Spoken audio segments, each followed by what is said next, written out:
سلام دوستا، امید که جور و سر حال باشین. دوستا این روزا واتساپ های اکثر دوستا در تلفن های اوپو، ویوو و سامسونگ بعضی وقت های اتفاقا برش میفته که مشکلات رخ میده. اگر میخواین که مشکلتون رفع شود، شما باید قبلش در تلفن خودتون اگه قسم میشه، شما یک تلفن دیگه بگیرین، در او واتساپ خود باز بکنین که کد بیای واتساپتون که باز شد، بعد شما میتونین که اسکن بکنین. توسط اسکن شما میتونین که واتساپتون رو جور بکنین.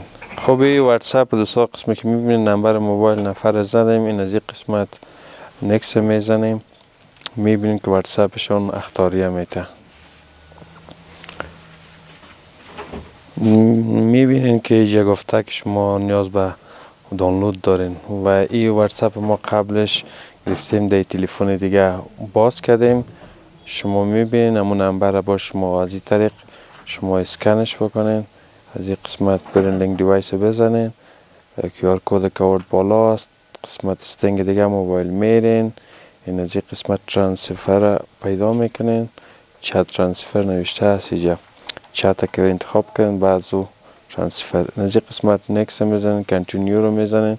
بعد اگه نه یک دقیقه صبر دوستا، از این قسمت شما یک بک بزنین، بخاطر که ما تلفن دیگه را وای فای دادیم، به او دلیل هاتسپات هم که غیر فعال بکنین. شما از طریق QR کد بین اسکن بکنین موبایل. بعد از اسکن شما رمز موبایل تون میخوایم، شما از این قسمت با رمز موبایل تون بزنین و دوباره یک اسکن بکنین که وصل شوه و تمام اطلاعات هایی که از این تلفن است دو تلفن انتقال میکنه. حتی پیام هایتون که پیام کردین، نمره دوستایتون، شماره موبایل، همگیش انتقال میکنه.